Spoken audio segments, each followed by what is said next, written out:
বলে পয়গম্বর ইউসুফ আলাইহিস সালাম যখন খাদ্য মন্ত্রীর পোস্ট পাইলেন, বলে ওই মিশরের ভিতরে প্রথম 7 বছর পর্যাপ্ত পরিমাণ ফসল হয়েছে। কি হয়েছে বলে? বলে প্রথম 7 বছর ওই মিশরের ভিতরে পর্যাপ্ত পরিমাণ খানা হয়েছে। দ্বিতীয় 7 বছরের ভিতরে দুর্ভিক্ষ দেখা দিয়েছে। বলে পয়গম্বর ইউসুফ ঘোষণা দিয়া দিলেন, প্রহরীর পাহারাদারকে বলে দিলেন, রেশমের কাঠ করে দাও। কির কাঠ বলেন? কাঠ করে দাও। বলে কি কাঠ করে দিতে হবে? বলে 1 সপ্তাহের একটা কাঠ, কাঠের ভিতরে নাম লেখা থাকবে। ওই 1 মাসের একটা কাঠ, বলে 2 মাসের বা হয়তো বা 3 মাসের একটা কাঠ করে দিয়ে দিলেন। বলে একদিন যখন লাইনে দাঁড়াইলেন, আর এক যুবক কাঠ দেখায়া খানা নিলেন। প্রথম দিন কাঠ দেখায়া খানা নিলেন, দ্বিতীয় দিন আবার লাইনে দাঁড়াইলেন। প্রহরীর পাহারাদার ডেকে বলে, হে যুবক, কালকের তো তুমি কাঠ দেখায়া খানা নিলা, আজকের কেন দাঁড়াইলা? বলে একটা স্পেশাল পাওয়ার নিয়ে দাঁড়াইলাম, যার তার কাছে পাওয়ারের কথা বলা যাবে না। বলে কারণ কি? পয়গম্বর ইউসুফ আলাইহিস সালামের কাছে বলবে এই পাওয়ারের কথা। ওই প্রহরীর পাহারাদার পয়গম্বর ইউসুফ আলাইহিস সালামের কাছে যেয়ে বলে, হে পয়গম্বর, একটা যুবক গেল কালকের কাঠ দেখাইলেন, কাঠ দেখাইয়া খানা নিলেন, আবার আজকের ওই যুবক লাইনে দাঁড়াইলেন। পয়গম্বর ইউসুফ বলে, তাকে আমার কাছে আসতে দাও। পয়গম্বর ইউসুফ আলাইহিস সালামের কাছে ওই যুবক যেয়ে দাঁড়াইলেন। হে যুবক, গেল কালকের কাঠ দেখাইলা, লাইনে দাঁড়াইলা, খানা নিলা, আজকের কেন লাইনে দাঁড়াইলা?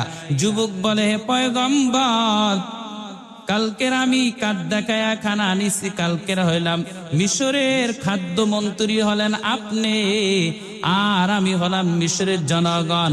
আমি কাঠ দেখায়া প্রথম দিন খানা নিলাম, বলে আজকের কেন দাঁড়াইলা?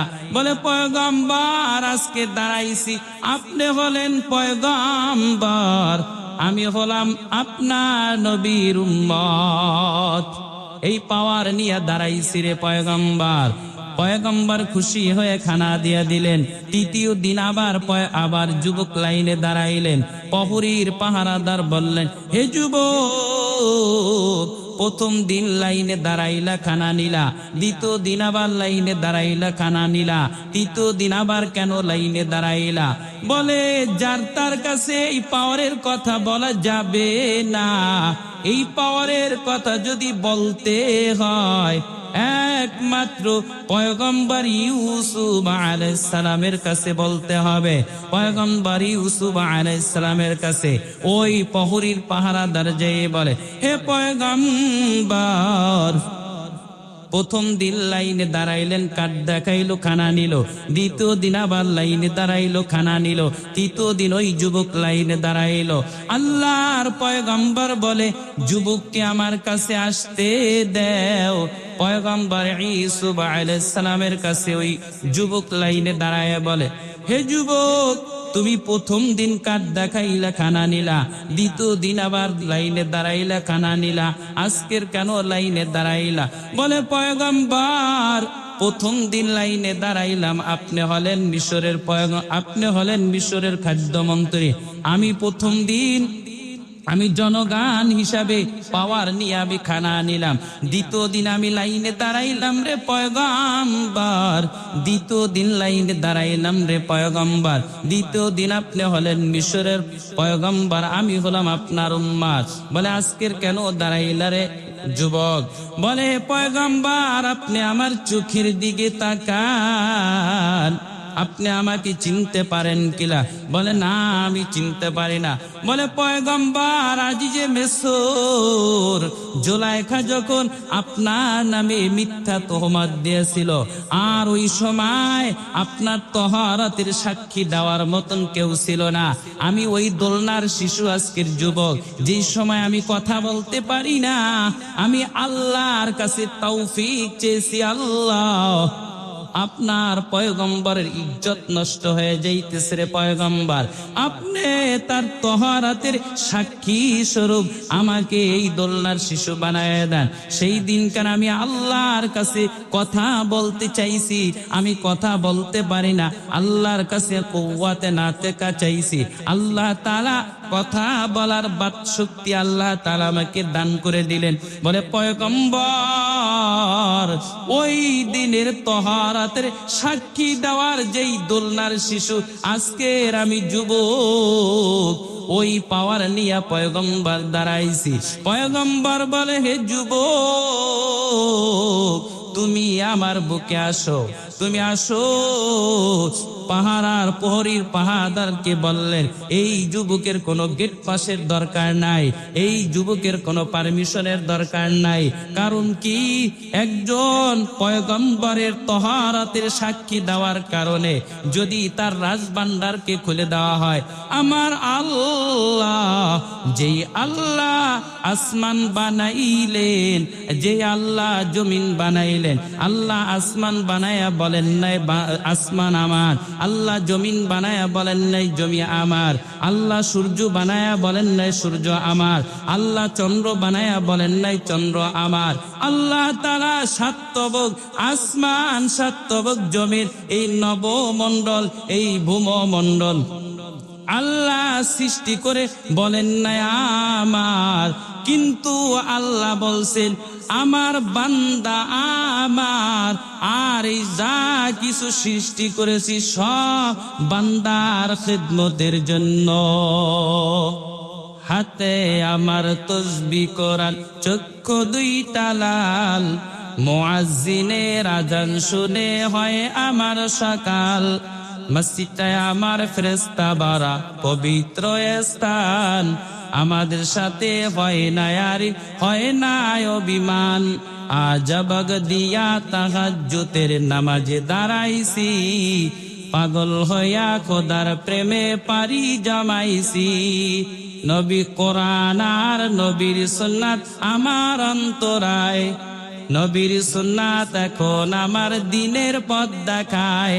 5 ওয়াক্ত নামাজ নারী করা মনের দরজায়, কেউ শোনে না বেনামাজির বুক ফাটা চিৎকার।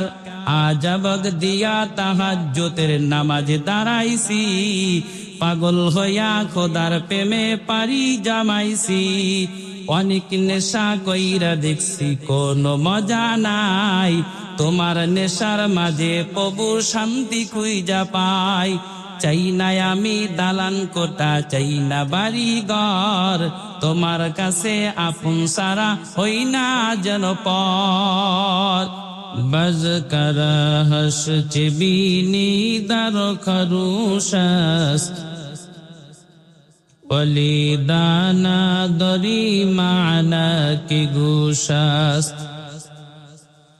না বুলবুল বার গোলাশ তসবিহ খানেস, কে হর কারে বতসবিহস জবানেস। মোমেনারা বেযিক্রে বেসিয়ারি গোশ, ইয়াদ ও কুন, ইয়াদ ও কুন, ইয়াদ ও লা ইলাহা ইল্লাল্লাহ। দুনিয়ার যতগুলো জায়গা আছে, সবচেয়ে উত্তম মোবারক জায়গা আজকের এই জান্নাতের বাগান।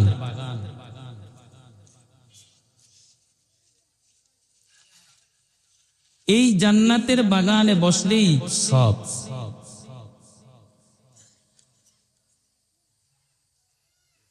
আল্লাহ তাআলার কাছে তৌফিক কামনা করতে হয়।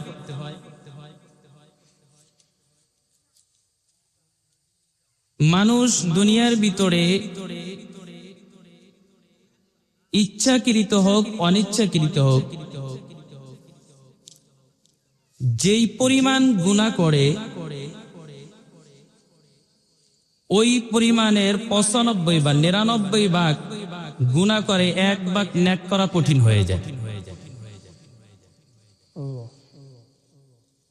আর মানুষ যদি গুনাহকে গুনাহই মনে না করে, তওবা করারও সুযোগ থাকে না। তওবা করার সুযোগ থাকে না। এজন্য আল্লাহ তাআলার কাছে বেশি বেশি তওবা করা, ইস্তিগফার পড়া। কারণ সবচেয়ে মানুষের দাম হলো ঈমানের দাম বেশি। সবচেয়ে ঈমানের দাম সবচেয়ে আল্লাহ তাআলার কাছে সবচেয়ে দামি। আচ্ছা বলেন তো, একজন ব্যক্তি ঈমান না আনলে সে যদি উহুদ পাহাড় পরিমাণ ইবাদত করে কাজে আসবে? আর যদি ঈমান আনে, অল্প আমলও যদি করে, শিরক মুক্ত আমল যদি করে, ওইটা আল্লাহ তাআলার কাছে গ্রহণযোগ্য।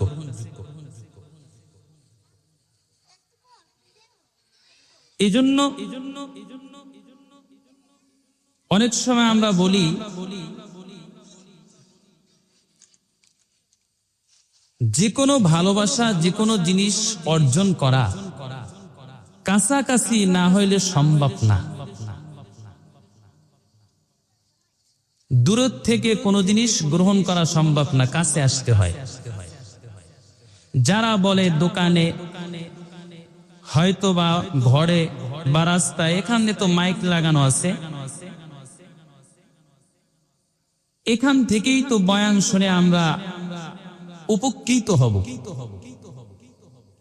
হে দোস্ত, বিষয়টা এমন না। যেমন একটা ভর্তি কলস দ্বিতীয় একটা খালি কলসের মুখ বরাবর যদি পানি না ঢালে, যেমন পানি ভিতরে প্রবেশ করে না, একটু ব্যবধান রাখলে পানিটা বাহিরে পড়ে যায়। এই মাহফিলের এই প্যান্ডেলটাকে জান্নাতের বাগান বলা হয়েছে। এই প্যান্ডেলের বাহিরে জান্নাতের বাগান বলা হয় নাই। তাহলে এই জান্নাতের পরিবেশে আসার মতন তৌফিক চাওয়া লাগে। কারণ যতক্ষণ পর্যন্ত কারো থেকে কিছু নিতে হলে তার সমকক্ষ আইসে বসা লাগে, তার ফেইজির দিকে তাকান লাগে। সে ব্যক্তি যাই হোক না কেন, ব্যক্তি কি বলে এইটা গ্রহণ করা।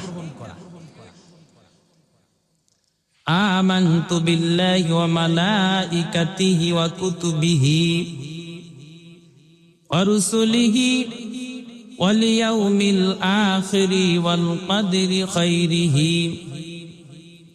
ওয়া শাররিহি মিনাল্লাহি তাআলা ওয়াল বা'থি বা'দাল মাউত। এই ঈমানে মুফাসসালের ভিতরে 7টা ঈমানের তফকা আছে, 7টা ঈমানের কথা আছে। প্রথম নাম্বার কথা হলো আমি আল্লাহর উপরে ঈমান আনলাম।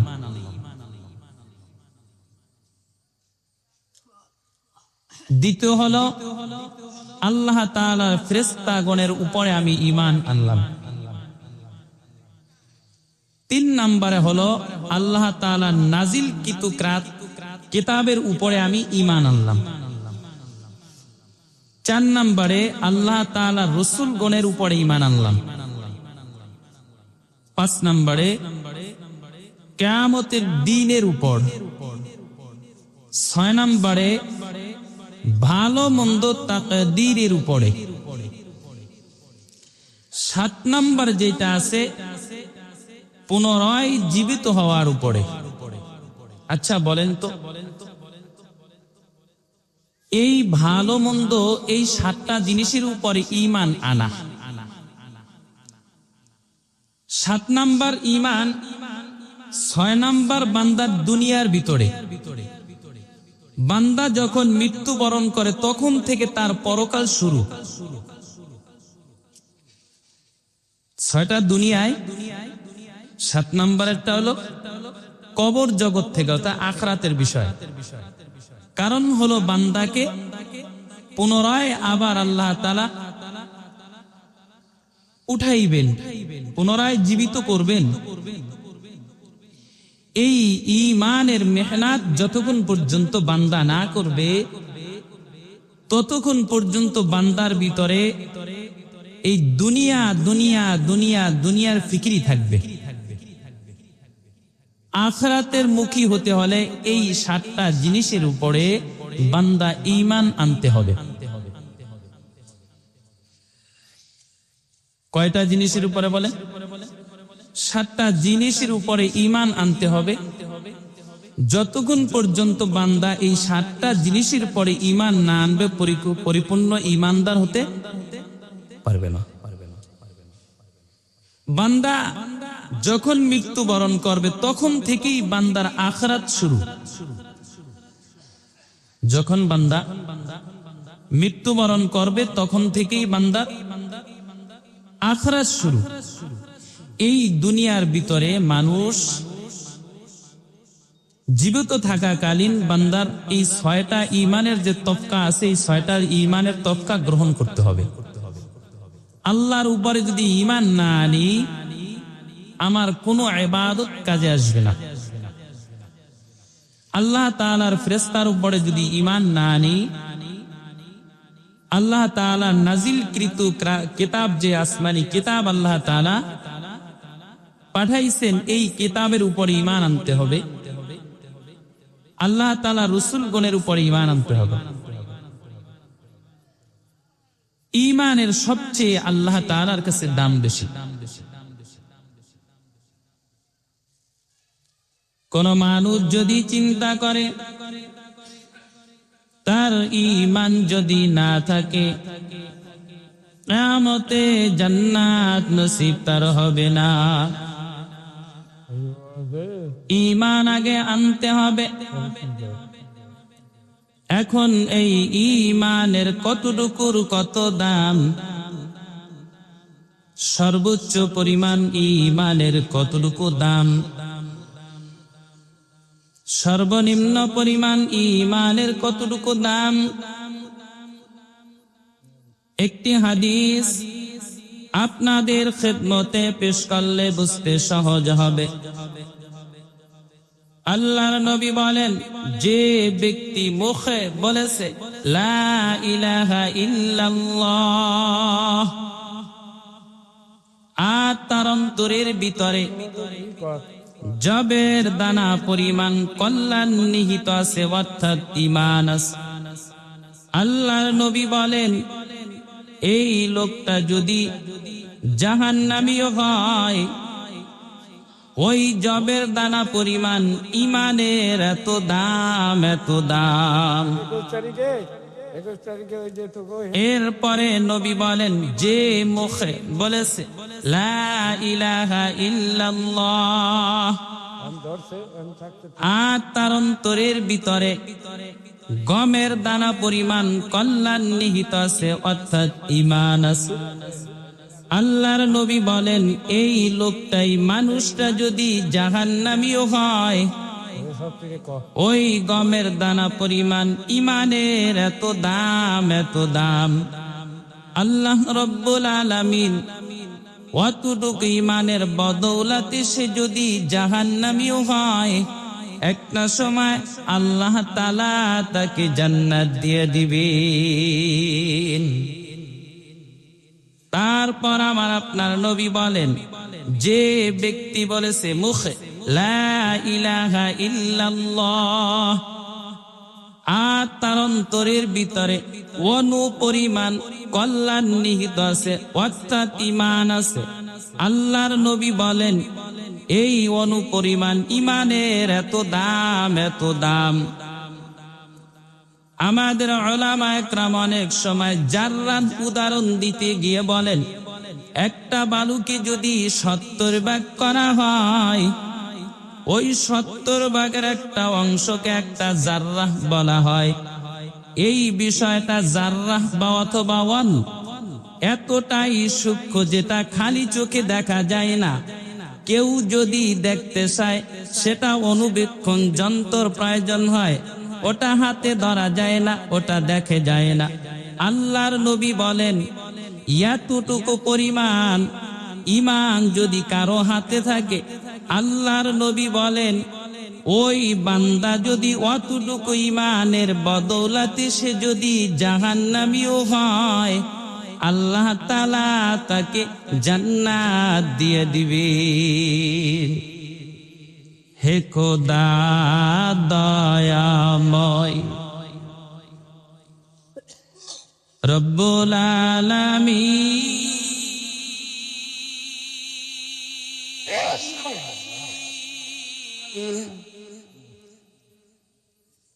জীবনে মরণে বাই কি হবে সেই দিন, হে খোদা, হে খোদা দয়াময়, রব্বুল আলামিন,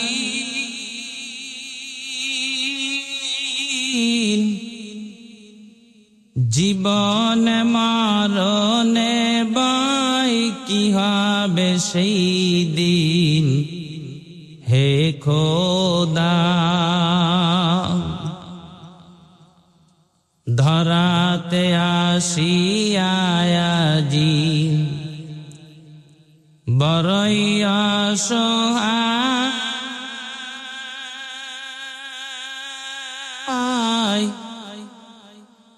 এ জীবনের মায়া জালে অন্ধ যে সবাই, ধরাতে আসিয়াজি বড়ই অসহায়,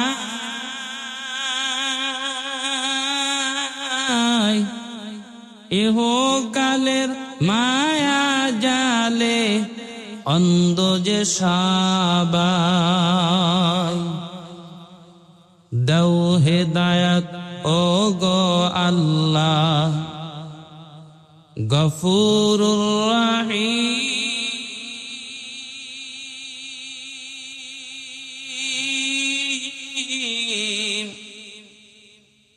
জীবন মরণে বাই কি হবে সেই দিন, হে খোদা, হে খোদা দয়াময়, রব্বুল আলামিন,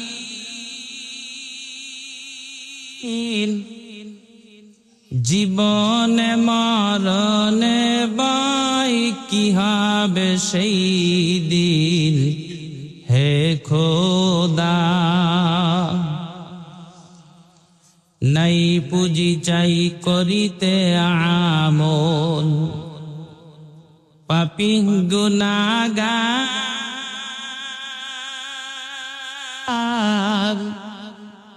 নাই পুঁজি চাই করিতে আমল, পাপী গুনাহগার,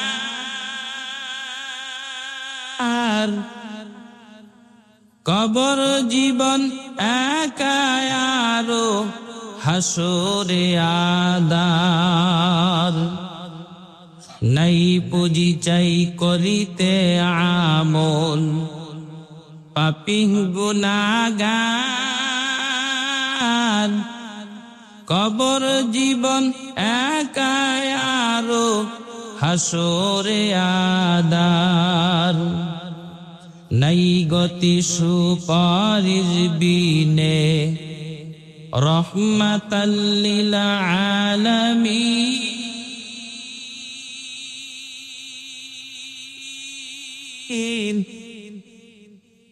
জীবন মরণে বাই কি হবে সেই দিন, হে খোদা।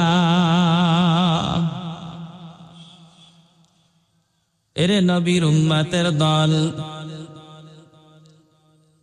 মায়ার নবীর আমার উম্মতের দল,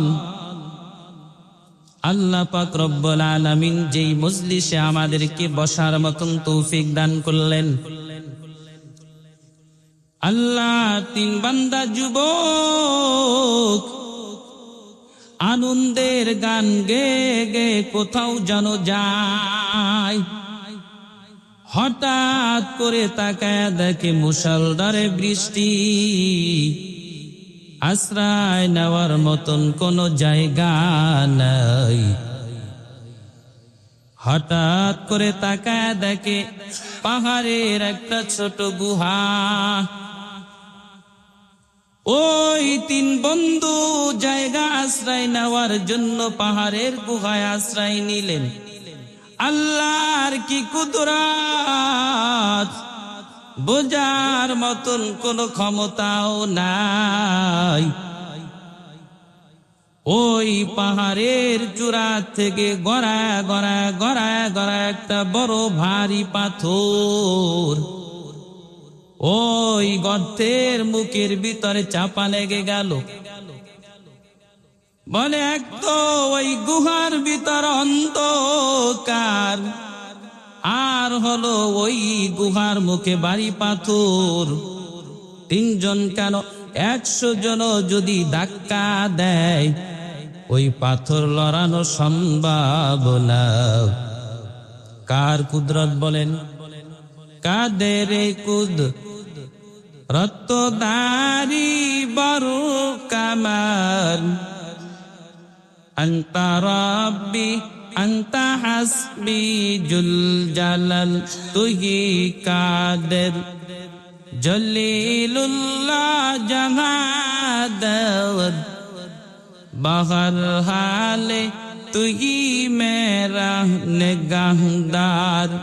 এরে নবীর উম্মতের দল, ওই তিনজন যুবক বলেন তো আপনারা সকল চিল্লায়া বলেন, কঠিন মুসিবত না অল্প মুসিবত? বলে কেমন কঠিন মুসিবত? নবীর উম্মতের দল বলে আশ্রয় নেওয়ার জন্য গুহার ভিতরে আশ্রয় নিলেন। আল্লাহর কুদরত, ওই পাহাড় থেকে গড়ায়া গড়ায়া বড় এক ভারী পাথর ওই গুহার মুখের ভিতরে আটকা গেল। অন্ধকার অন্ধকার, একটু গুহার অন্ধকার।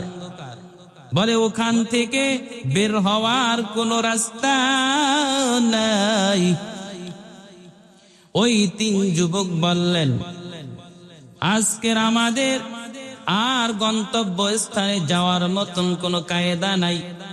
বলো কার কি আমল, কার কি আমল আছে? ভালো একটা আমল বলো।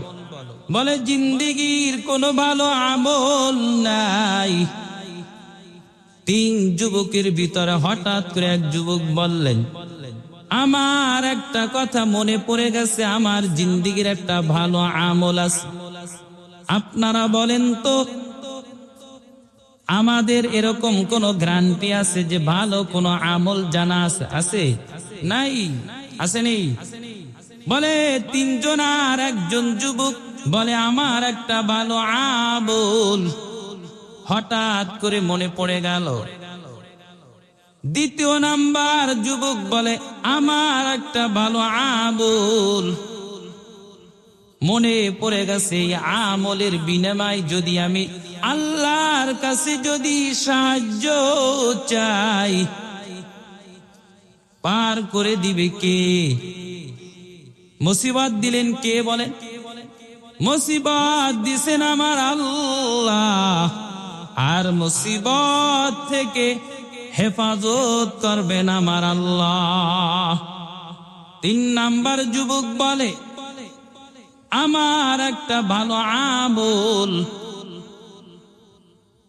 মনে পড়ে গেল, এই আমলের বিনিময়ে যদি আল্লাহর কাছে সাহায্য চাই, হয়তো বা আমার আল্লাহ আমাদের এই মুসিবত থেকে আল্লাহ আমাদের মুক্তি করে দিতে পারে। প্রথম নাম্বার যুবক বলে, আমার একটা আমল মনে পড়ে গেল, আমি অনেক টাকা পয়সার সম্পত্তির মালিক ছিলাম। একদিন একটা যুবক আসলো আমার বাড়ি কামলা দেওয়ার জন্য। হাফ বেলা কাজ করার পরে আমার কাছে পুরা বেলার পারিশ্রমিক চাইলেন। আমি বললাম, হে যুবক, তুমি হাফ বেলা কাজ করার পরে পুরা বেলার পাওনা চাও।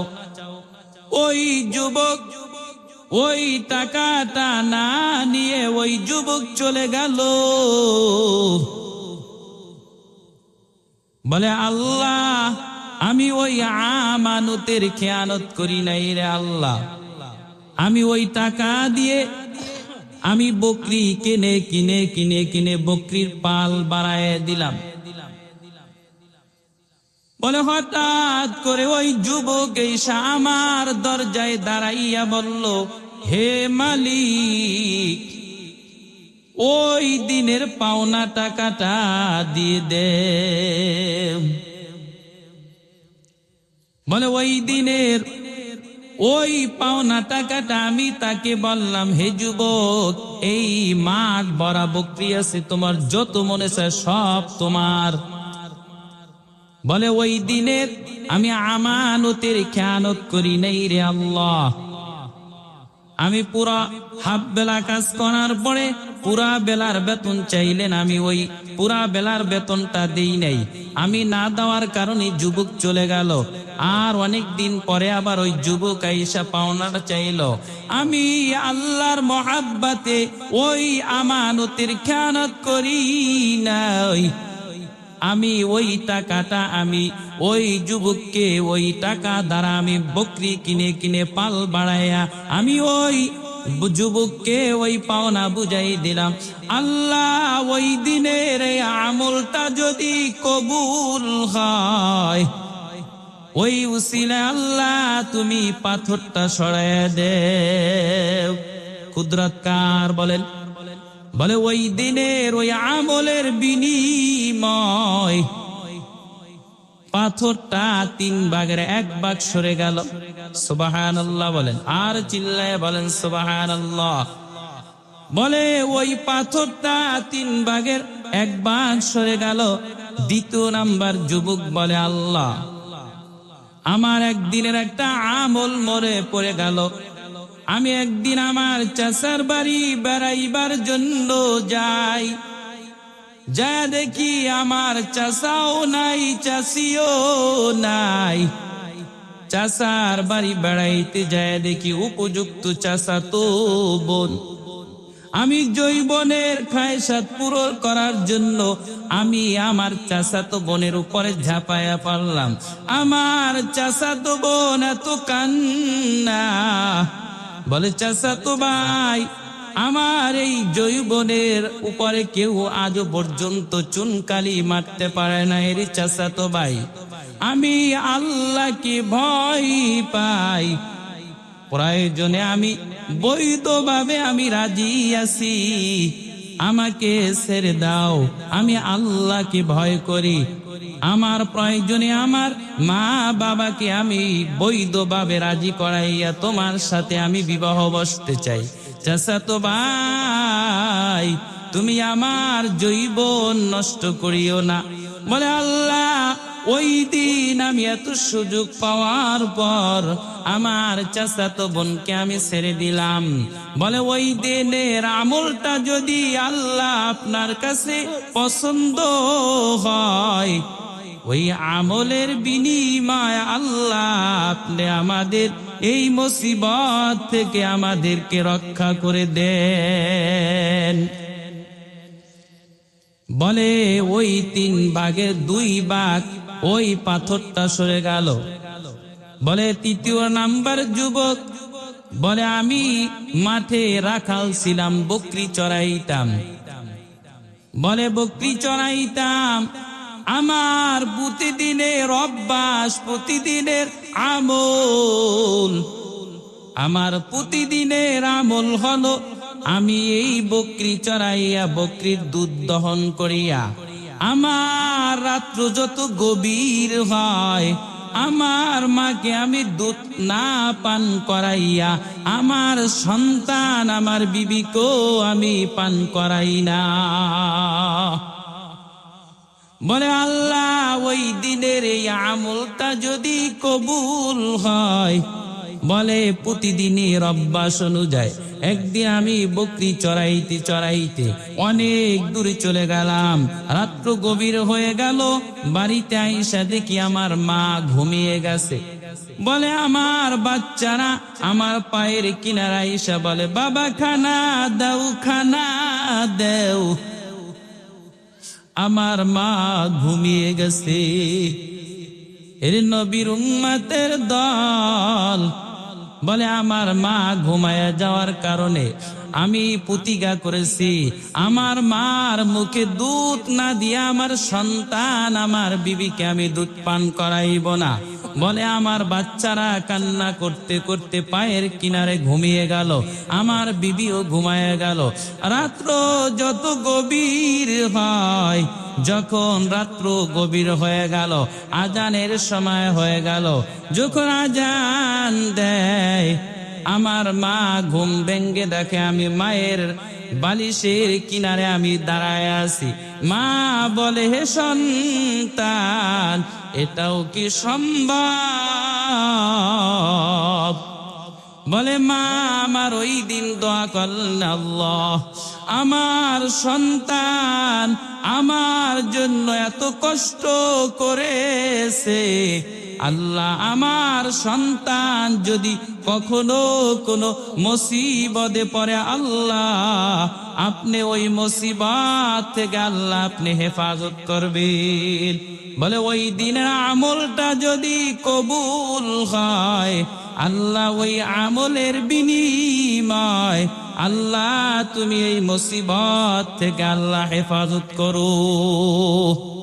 বলে ওই 3 ভাগের সব ওই পাথর কি হয়ে গেলেন, গুহার মুখ থেকে সরাই দিলেন। কে দিলেন?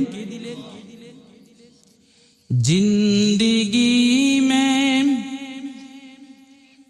বন্দেগি তু করনা হে,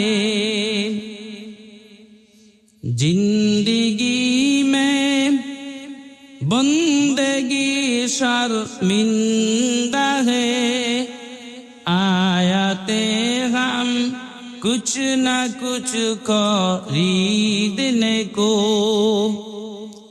जैसे हो रोशन मेरे कल्बो हरो, दुनिया में वो दुनिया का तालबगार न हो, बाजार से गुजरे खरीदार न हो, ए दुनिया एक मिसले कागज फूल है, ए दुनिया एक मिसले कागज फूल है। এরে নবীর উম্মতের দল, আল্লাহ তাআলা কি পরিমাণ বান্দা কি দিতে পারে। বান্দা যদি মাঝে মাঝে সুবহানাল্লাহ আলহামদুলিল্লাহ বলে, কি বলে বলেন, বান্দা যদি মাঝে মাঝে সুবহানাল্লাহ আলহামদুলিল্লাহ বলে নেয়, এই বিনিময় আল্লাহ তাআলা কি পরিমাণ দিতে পারে।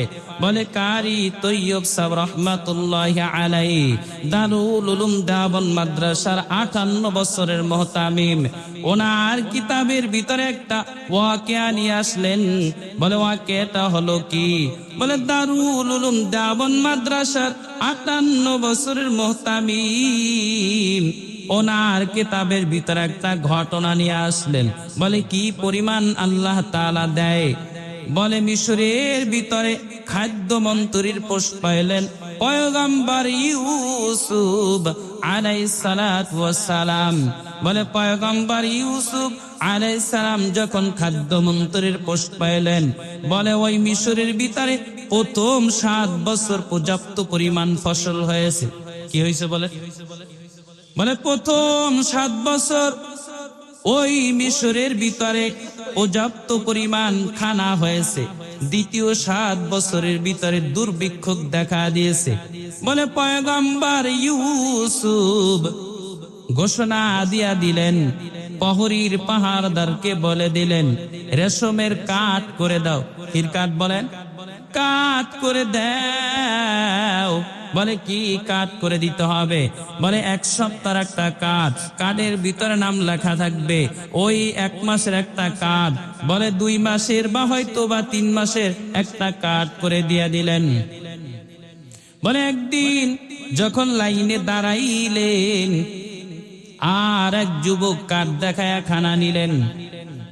প্রথম দিন কার্ড দেখায়া খানা নিলেন, দ্বিতীয় দিন আবার লাইনে দাঁড়াইলেন। প্রহরীর পাহারাদার ডেকে বলে, হে যুবক, কালকের তো তুমি কার্ড দেখায়া খানা নিলা, আজকের কেন দাঁড়াইলা? বলে একটা স্পেশাল পাওয়ার নিয়ে দাঁড়াইলাম, যার তার কাছে এই পাওয়ারের কথা বলা যাবে না। বলে কারণ কি? পয়গম্বর ইউসুফ আলাইহিস সালামের কাছে বলবে এই পাওয়ারের কথা। ওই প্রহরীর পাহারাদার পয়গম্বর ইউসুফ আলাইহিস সালামের কাছে যেয়ে বলে, হে পয়গম্বর, একটা যুবক গেল কালকের কার্ড দেখাইলেন, কার্ড দেখাইয়া খানা নিলেন, আবার আজকের ওই যুবক লাইনে দাঁড়াইলেন। পয়গম্বর ইউসুফ বলে, তাকে আমার কাছে আসতে দাও। পয়গম্বর ইউসুফ আলাইহিস সালামের কাছে ওই যুবক যায় দাঁড়াইলেন। হে যুবক, গেল কালকের কার্ড দেখাইলা, লাইনে দাঁড়াইলা, খানা নিলা, আজকের কেন লাইনে দাঁড়াইলা? যুবক বলে, হে পয়গম্বর, কালকের আমি কার্ড দেখায়া খানা আনিছি, কালকের হইলাম মিশরের খাদ্যমন্ত্রী হলেন আপনি, আর আমি হলাম মিশরের জনগণ। আমি কার্ড দেখাইয়া প্রথম দিন খানা নিলাম, বলে আজকের কেন দাঁড়াইলা? বলে পয়গম্বর, আজকে দাঁড়াইছি, আপনি হলেন পয়গম্বর, আমি হলাম আপনার নবীর উম্মত। এই পাওয়ার নিয়ে দাঁড়াইছি রে পয়গম্বর। পয়গম্বর খুশি হয়ে খানা দিয়ে দিলেন। তৃতীয় দিন আবার যুবক লাইনে দাঁড়াইলেন। প্রহরীর পাহারাদার বললেন, হে যুবক, প্রথম দিন লাইনে দাঁড়াইলা, খানা নিলা, দ্বিতীয় দিন আবার লাইনে দাঁড়াইলা, খানা নিলা, তৃতীয় দিন আবার কেন লাইনে দাঁড়াইলা? বলে যার তার কাছে এই পাওয়ারের কথা বলা যাবে না। এই পাওয়ারের কথা যদি বলতে হয়, একমাত্র পয়গম্বর ইউসুফ আলাইহিস সালামের কাছে বলতে হবে। পয়গম্বর ইউসুফ আলাইহিস সালামের কাছে ওই প্রহরীর পাহারাদার যেয়ে বলে, হে পয়গম্বর, প্রথম দিন লাইনে দাঁড়াইলেন, কার্ড দেখাইলো, খানা নিল, দ্বিতীয় দিন আবার লাইনে দাঁড়াইলো, খানা নিল, তৃতীয় দিন ওই যুবক লাইনে দাঁড়াইলো। আল্লাহর পয়গম্বর বলে, যুবককে আমার কাছে আসতে দাও। পয়গম্বর ইউসুফ আলাইহিস সালামের কাছে ওই যুবক লাইনে দাঁড়ায় বলে, হে যুবক, তুমি প্রথম দিন কার্ড দেখাইলা, খানা নিলা, দ্বিতীয় দিন আবার লাইনে দাঁড়াইলা, খানা নিলা, আজকের কেন লাইনে দাঁড়াইলা? বলে পয়গম্বর, প্রথম দিন লাইনে দাঁড়াইলাম, আপনি হলেন মিশরের খাদ্যমন্ত্রী। আমি প্রথম দিন আমি জনগণ হিসাবে পাওয়ার নিয়ে আমি খানা নিলাম। দ্বিতীয় দিন আমি লাইনে দাঁড়াইলাম রে পয়গম্বর, দ্বিতীয় দিন লাইনে দাঁড়াইলাম রে পয়গম্বর, দ্বিতীয় দিন আপনি হলেন মিশরের পয়গম্বর, আমি হলাম আপনার উম্মত। বলে আজকের কেন দাঁড়াইলা রে যুবক? বলে পয়গম্বর, আপনি আমার চোখের দিকে তাকান, আপনি আমাকে চিনতে পারেন কিনা? বলে না, আমি চিনতে পারি না। বলে পয়গম্বর, আজিজে মিসর জুলাইখা যখন আপনার নামে মিথ্যা তহমত দিয়েছিল, আর ওই সময় আপনার তহরাতের সাক্ষী দেওয়ার মতন কেউ ছিল না। আমি ওই দোলনার শিশু, আজকের যুবক, যে সময় আমি কথা বলতে পারি না, আমি আল্লাহর কাছে তৌফিক চেয়েছি। আল্লাহ, আপনার পয়গম্বরের ইজ্জত নষ্ট হয়ে যাইতেছে রে পয়গম্বর, আপনি তার তহরাতের সাক্ষী স্বরূপ আমাকে এই দোলনার শিশু বানায় দেন। সেই দিনকার আমি আল্লাহর কাছে কথা বলতে চাইছি, আমি কথা বলতে পারি না, আল্লাহর কাছে কুওয়াতে নাতেকা চাইছি। আল্লাহ তাআলা কথা বলার বাক শক্তি আল্লাহ তাআলা আমাকে দান করে দিলেন। বলে পয়গম্বর, ওই দিনের তহরাতের সাক্ষী দেওয়ার যেই দোলনার শিশু, আজকের আমি যুবক, ওই পাওয়ার নিয়া পয়গম্বর দাঁড়াইছি। পয়গম্বর বলে, হে যুবক, তুমি আমার বুকে আসো, তুমি আসো। পাহারার প্রহরীর পাহাদারকে বললেন, এই যুবকের কোনো গেট পাসের দরকার নাই, এই যুবকের কোনো পারমিশনের দরকার নাই।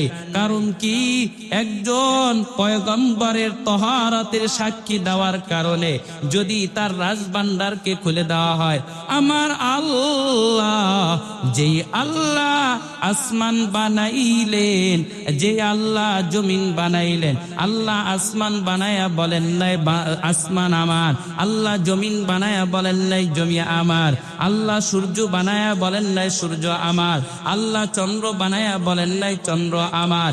আল্লাহ তাআলা সাতবক আসমান, সাতবক জমির এই নবমণ্ডল, এই ভূমণ্ডল আল্লাহ সৃষ্টি করে বলেন নাই আমার। কিন্তু আল্লাহ বলছেন, আমার বান্দা আমার, আর এই যা কিছু সৃষ্টি করেছি সব বান্দার খিদমতের জন্য। হাতে আমার তসবিহ কোরআন, চক্ষু দুইটা লাল, মুয়াজ্জিনের আযান শুনে হয় আমার সকাল। মসজিদটায় আমার ফেরেশতা ভরা পবিত্র স্থান, আমাদের সাথে হয় না আরি, হয় না অভিমান। আজ বাগদিয়া তাহাজ্জুদের নামাজে দাঁড়াইছি, পাগল হইয়া খোদার প্রেমে পারি জমাইছি। নবী কোরআন আর নবীর সুন্নাত আমার অন্তরায়, নবীর সুন্নাত এখন আমার দিনের পথ দেখায়। 5 ওয়াক্ত নামাজ নারী করা মনের দরজায়, কেউ শোনে না বেনামাজির বুক ফাটা চিৎকার। আজ বাগদিয়া তাহাজ্জুদের নামাজে দাঁড়াইছি, পাগল হইয়া খোদার প্রেমে পারি জমাইছি। অনেক নেশা কইরা দেখছি কোনো মজা নাই, তোমার নেশার মাঝে প্রভু শান্তি খুঁজা পাই। চাই না আমি দালান কোটা, চাই না বাড়ি ঘর, তোমার কাছে আপন সারা হই না যেন পর। এর নবীর উম্মতের দল মেরাজ থেকে ঘুরে আসার পরে মসজিদের সামনে দাঁড়াইয়া আল্লাহ নবী, মায়ার নবী বললেন, বেলাল তুমি আমার কাছে আসো। বেলাল রাদিয়াল্লাহু তাআলা আনহুকে দিয়ে ফেললেন। বেলাল রাদিয়াল্লাহু তাআলা আনহুকে বললেন, বেলাল তুমি কেন কাঁদো, তুমি আমার কাছে আসো। বলে, পয়গম্বর, আমার সামনে বড় বড় সাহাবারা আবু বকর, ওমর, ওসমান, আলী, তাদেরকে ডাক দিলেন না, না জানি কি অন্যায় করেছি, আপনি আমাকে ডাক দিয়েছেন। বলে, না বেলাল, যখন আমি মেরাজ থেকে ঘুরে আসলাম, আমি জান্নাতে যখন জিব্রাইলকে নিয়ে বিচরণ করি, আমি দেখি আমার সঙ্গে সঙ্গে তোমার জুতার আওয়াজ জান্নাতে পাই। বলে, পয়গম্বর আমি কোনো আমল করি না। বলে, হে বেলাল তুমি কি এমন আমল করো? আমি মেরাজের ভিতরে যখন জান্নাত ঘুরে দেখতেছি, আমি তখন জিব্রাইলকে নিয়ে আমি বিচরণ করতেছি, আমি ভিতরে দেখতেছি তোমার জুতার আওয়াজ পাইতেছি। বলে, পয়গম্বর আমার কোনো আমল নাই, তবে আমি যখন নামাজের জন্য উযু বানাই, ওই উযু বানানোর সময় আমি 2 রাকাত তাহিয়াতুল উযু নামাজ পড়ি। বলে, বেলাল তোমার এই আমলটা আল্লাহর কাছে এত দামি, এত মাহবুব, এত প্রিয় হয়ে গেছে, আল্লাহ তাআলা তোমাকে আমি জান্নাতের ভিতরে জিব্রাইলকে নিয়ে যখন বিচরণ করি, তখন আমি তোমার জুতার আওয়াজ শুনতে পাই। এই কথা বলার পরে যখন বেলালকে যখন জান্নাতের সুসংবাদ দিলেন, আল্লাহ নবীর দ্বিতীয় সাহাবী ওমর রাদিয়াল্লাহু তাআলা আনহু মাথাটা জমিনের দিকে ঝুঁকাইয়া কান্না করতেছে। আল্লাহর নবী বললেন, আল্লাহর নবীর শাহাদত আঙ্গুলের দ্বারা ওমরের মাথাটা উঠাইলেন। হে ভাই ওমর, তুমি কেন কাঁদো? বলে, পয়গম্বর আপনি বেলালের জান্নাতের সুসংবাদ দিলেন, আপনি তো আমার সুসংবাদ দেন নাই, আমি জান্নাতি না জাহান্নামী? আল্লাহর পয়গম্বর বলে, ও ওমর, আমি যখন জান্নাতের ভিতরে জিব্রাইলকে নিয়ে বিচরণ করি, আমি সুন্দর একটা ঘর দেখতে পাই, যেই ঘরটা আল্লাহ তাআলা নির্মাণ করছে, একটা স্বর্ণের ইট, একটা রূপার ইট, বলে বেশক আম্বর দিয়া, হীরা মণিমুক্তা দিয়া আল্লাহ তাআলা গাঁথনি দিয়া সুন্দর করে, এত সুন্দর করে বানাইলেন। ওই পাহারাদার ফেরেশতাকে জিজ্ঞাসা করলাম, এই ঘরটা কার? বলে পয়গম্বর, এই ঘরটা হলো আপনার সাহাবী ওমরের ঘর। বলে ওমর, ওই ঘরের তালায় তালায় এত সুন্দর করে আল্লাহ তাআলা ওই জান্নাতের ভিতরে ঘরটা নির্মাণ করলেন, তবে তোমার অনুমতি ছাড়া আমি কিভাবে ঘরের ভিতরে ঢুকি? বলে পয়গম্বর, আপনি কি আমাকে জাহান্নামী বানাইয়া দিলেন? আপনি আমার ঘরের ভিতরে প্রবেশ করবেন, এই আমার কি আবার অনুমতির প্রয়োজন আছে? বলে না ওমর, আমি ওই ঘরের ভিতরে প্রবেশ করলাম, আল্লাহ তাআলা এত সুন্দর করে ঘরটা বানাইলেন, ওই ঘরের ভিতরে তালায় তালায় ঘুরে ঘুরে ঘুরে আমি বিচরণ করলাম। আমি বললাম, এই ঘরটা কার? বলে আপনার সাহাবী ওমরের ঘর। বলে এই ওমর, এখনো তোমার সময় হয় না। বলে আর একজন সাহাবী আবু বকর মাথাটা জমিনের দিকে ঝুঁকাইয়া কান্না করতেছে। আল্লাহ রাসূল বলে, ভাই আবু বকর, আপনি কেন কাঁদেন? আবু বকর বলে, পয়গম্বর, মায়ার নবী আমার, আপনি ভাই বেলালের সুসংবাদ দিলেন, আপনি ওমরের সুসংবাদ দিলেন জান্নাতি, আমি জাহান্নামী না জান্নাতি আমার খবর নাই। বলে ভাই ওমর, ওমরের সুসংবাদ দিলেন কিন্তু আবু বকরের সুসংবাদ দেয় না। আল্লাহ নবী বলেন, ওই আবু ওমর, আলী, উসমান, দুনিয়ার ভিতরে যত মানুষ আছে জাহান্নামের ভয় জান্নাত পাওয়ার আশায় ঠান্ডা পানি দ্বারা উজু বানাইয়া মসজিদে দৌড়ায়, জাহান্নামের ভয় জাহান্নাম থেকে মাপ চাওয়ার আশায়। বলে দুনিয়ার মানুষ শুধু ইবাদত করার জন্য দৌড়ায়, জাহান্নাম থেকে মুক্তি পাওয়ার আশায়, জান্নাত পাওয়ার আশায় দৌড়ায়। আর ওই জান্নাত এত সুন্দর আল্লাহ বানাইছেন, বলে দুনিয়ার মানুষ ইবাদত করে জান্নাত পাওয়ার জন্য, আর ওই জান্নাত, এই দুনিয়ার ভিতরে এমন একজন ব্যক্তি আছে যার জন্য জান্নাতের 8টা দরজাই পাগল, 8টা দরজাই কান্দে। বলে কে? সে হলো তুমি আবু বকর। কে বলেন? আবু বকর। আবু বকরকে সুসংবাদ জানাইলেন। ওসমান রাদিয়াল্লাহু তাআলা আনহু মাথাটা জমিনের দিকে ঝুঁকাইয়া কান্না করতেছে। আল্লাহর পয়গম্বর বললেন, হে ওসমান, আপনি কেন কাঁদেন? বলে পয়গম্বর, আপনি তো ভাই বেলালের জান্নাতের সুসংবাদ দিলেন, আপনি তো ওমরের সুসংবাদ দিলেন, আপনি তো আবু বকরের সুসংবাদ দিলেন, আপনি তো আমার কোনো সুসংবাদ দেন নাই, আমি কি জান্নাতি না জাহান্নামী?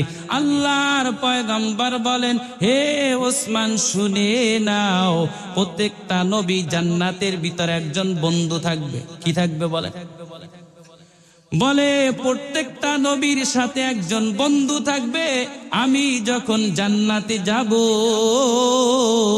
জান্নাতে তুমি আমার সঙ্গে বন্ধু থাকবা। সুবহানাল্লাহ বলেন, আরো জোরে চিল্লায় বলেন সুবহানাল্লাহ। বলে তুমি আমার সাথে বন্ধু থাকবা। আলী রাদিয়াল্লাহু তাআলা আনহু মাথাটা জমিনের দিকে ঝুঁকাইয়া কান্না করতেছে। বলে হে আলী, আপনি কেন কাঁদেন? মায়ার নবী আমার, আমি কেন কাঁদি বলেন তো?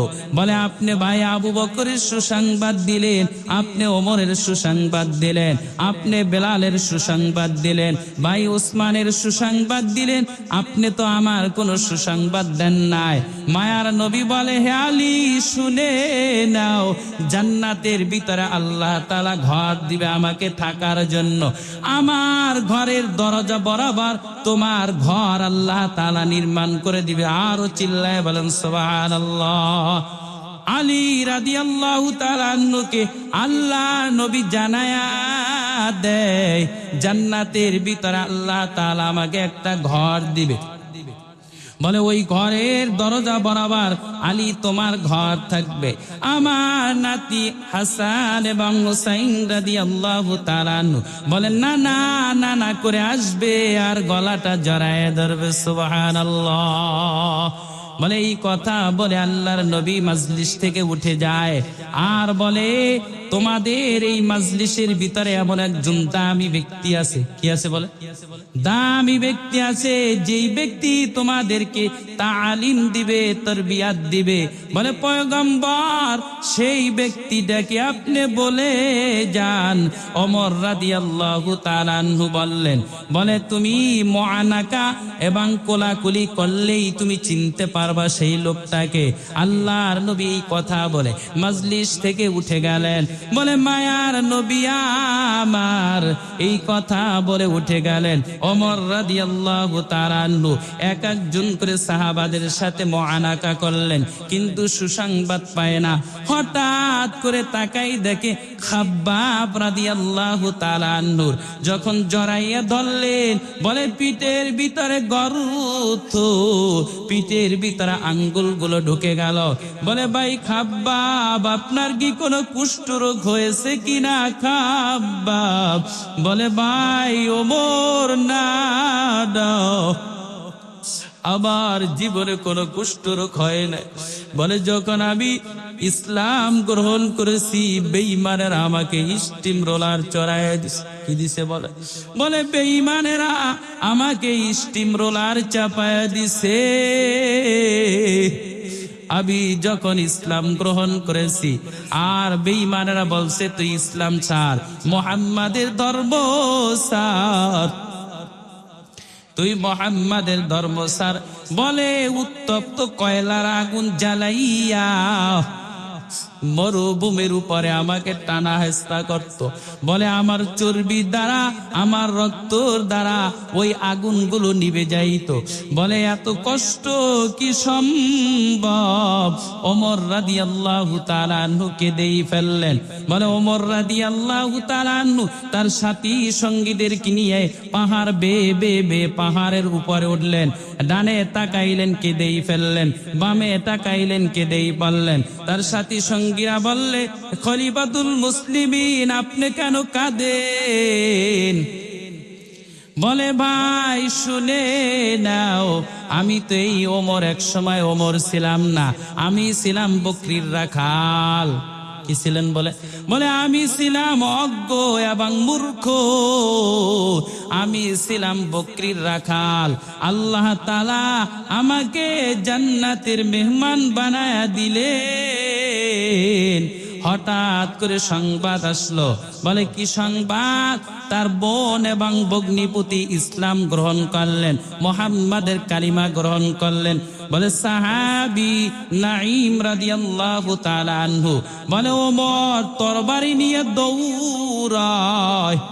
পথির মধ্যে দেখা হইল নাঈম রাদিয়াল্লাহু তাআলা আনহুর সঙ্গে। ভাই ওমর এত গরম মেজাজ নিয়ে কোথায় যাও? বলে নাঈম তুমি সরে যাও, আমি মুহাম্মাদের কল্লা আনার জন্য যাই। বলে মুহাম্মদ তোমার কি ক্ষতি করলো? বলে আগে নিজের ঘর সামলাও, তারপর মুহাম্মাদের ধর্ম, মুহাম্মাদের কল্লা আনার জন্য যাও। বলে কি? বলে তুমি যেই মুহাম্মাদের কল্যাণের জন্য যাও, ওই মুহাম্মাদের ইসলাম গ্রহণ করার কারণে বলে তোমার বোন এবং তোমার ভগ্নিপতি মুহাম্মাদের কালিমা পড়ে ইসলাম গ্রহণ করেছে। বলে আগে নিজের ঘর সামলাও। বলে ওই ওমর রাদিয়াল্লাহু তাআলা আনহু ওই তার বোনের বাড়ির দিকে দৌড়াইতে শুরু করলেন। যখন দরজায় নক করলেন, তার বোন পালায়া গেল, তার ভগ্নিপতি ঘরের ভিতরে। বলে ওই তরবারি উল্টা পিঠ দ্বারা তার ভগ্নিপতির উপরে জোরে জোরে আঘাত করতেছে আর রক্ত ফিনকি দিয়ে বের হয়ে গেছে। তার বোন আয়া জড়ায় বল, হে ভাই ওমর, আমার মা নাই, আমার বাবাও নাই, আমি এতিম। ভাই ওমর আর মারিও না, আর মারিও না রে ওমর। বলে এই কথা বলার পরে ওমরের মনটা নরম হয়ে গেল। বলে বোন কি পড়তেছিলি বল না। বলে আমরা আল্লাহর কোরআন পড়তেছিলাম। বলে এই কোরআন আমার শুনতে মন চায়। যখন তার বোন কোরআন পড়া শুরু করলেন, ওমরের অন্তর তো গরম। দুনিয়ার জাহিলাতির ছোঁয়া পাইছে, কোরআনের ছোঁয়া পাই নাই। আল্লাহ তাআলা ওমরের মনটাকে ঘুরাইয়া দিলেন। বলে বোন এই কোরআনের ভাষা কই পাইলি? চল মুহাম্মাদের কাছে আমার নিয়ে চল। বলে তরবারি নিয়ে দৌড়ায়। দৌড়ানোর পরে যায় বলে মুহাম্মদ সাল্লাল্লাহু আলাইহি ওয়াসাল্লাম, আমি ওমর মারতে আসি নাই, আমি ওমর মরতে আসছি। আগে আমাকে কালিমা পড়াইয়া মুসলমান বানাইয়া দেন পয়গম্বর। বলে ওমর রাদিয়াল্লাহু তাআলা আনহু পয়গম্বর হাতে তরবারিটা দিয়া পয়গম্বর ওই ওমরকে কালিমা পড়াইয়া মুসলমান বানাইয়া দিলেন। লা ইলাহা ইল্লাল্লাহু মুহাম্মাদুর রাসূলুল্লাহ সাল্লাল্লাহু আলাইহি ওয়াসাল্লাম। কে দামি বানায় বলেন? দামি বানানোর কে? আল্লাহ ছাড়া কেউ দামি বানাইতে পারেনি। এই যে জান্নাতের বাগানে বসলেন, এই বাগানের ভিতরে বসার দ্বারা আল্লাহ তাআলা যদি একজন মানুষকেও যদি কবুল করে কামিয়াব। বলেন সুবহানাকাল্লাহুম্মা ওয়া বিহামদিকা আশহাদু আল্লা ইলাহা ইল্লা আনতা আস্তাগফিরুকা ওয়া আতুবু ইলাইক।